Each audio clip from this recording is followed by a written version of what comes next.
It's a little chaotic. As my next door neighbor said to me, she has 4 children. She said, the lunatics have taken over the asylum. With everything going on during quarantine, or at least COVID, with kids in the house, it can be really stressful to try to find time to nourish your relationship. I've got some tips for you. Hi, I'm Dr. Wendy Walsh. I have a PhD in clinical psychology, and I'm host of the podcast Mating Matters, because I am a little bit obsessed with the science of love.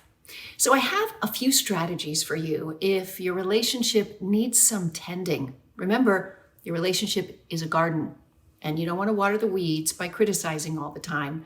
You want to give it the water and the fertilizer that it needs to bloom. I know, silly metaphor, but one of my favorites.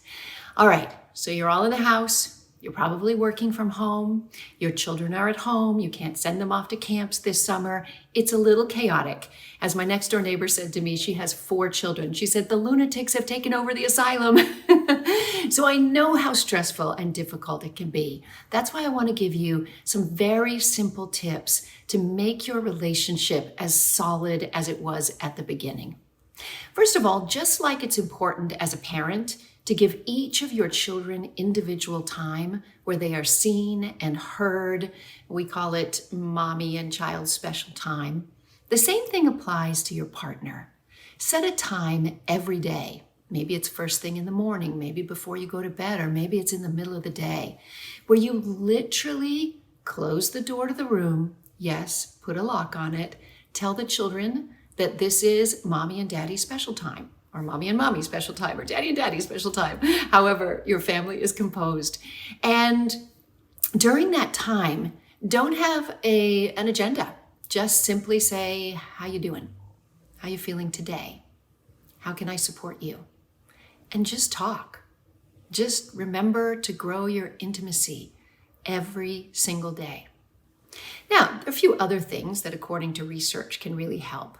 First of all, as much as relationships love novelty and spontaneity, that's a little bit difficult these days. So one way you can create a feeling of strangeness and newness, which is exciting in relationships, is to separate during certain portions of the day. Whether it is to separate within the house and have different spaces to work in, or whether you take separate times outside the house to go for your walks or runs or what may be. It's really important that you create some separate time so that when you come back together, it feels a little bit new. And I know you know your partner well, and they know you well, but it's important that you still dress for them and that you still practice some self-care for them. I know we're all suffering from anxiety and depression during this time, and before you know it, you can be in the same pair of sweats for days and not taking a shower every day. I promise you it's good for your own mental health to practice self-care, but it's really, really good for your relationship too. Finally, as unromantic as it is, I'm a big proponent of scheduling sex, because when you're in a long-term relationship, it won't just happen. Believe me, it has to be put on the calendar. Also, one partner or another may need a few days to sort of get into the mood, and it may involve some self-care in the bathroom to get ready. But I think it's really important that you make a commitment to each other and a commitment to have physical intimacy together. And it's absolutely okay to put a lock on your door, put the TV on for the kids, and tell them that this is mommy and daddy's special time. I think you can do it. It just takes work. When people say relationships are work, this is the work, but it's fun work. It's about attending to the feelings of the other. It's about staying beautiful and practicing self-care for your partner. It's about creating some degree of spontaneity and novelty. And it's about, scheduling bedroom time. I think you can do it.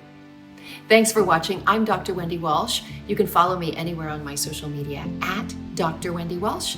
And please listen to my podcast, Mating Matters. We'll see you next time for Local Now.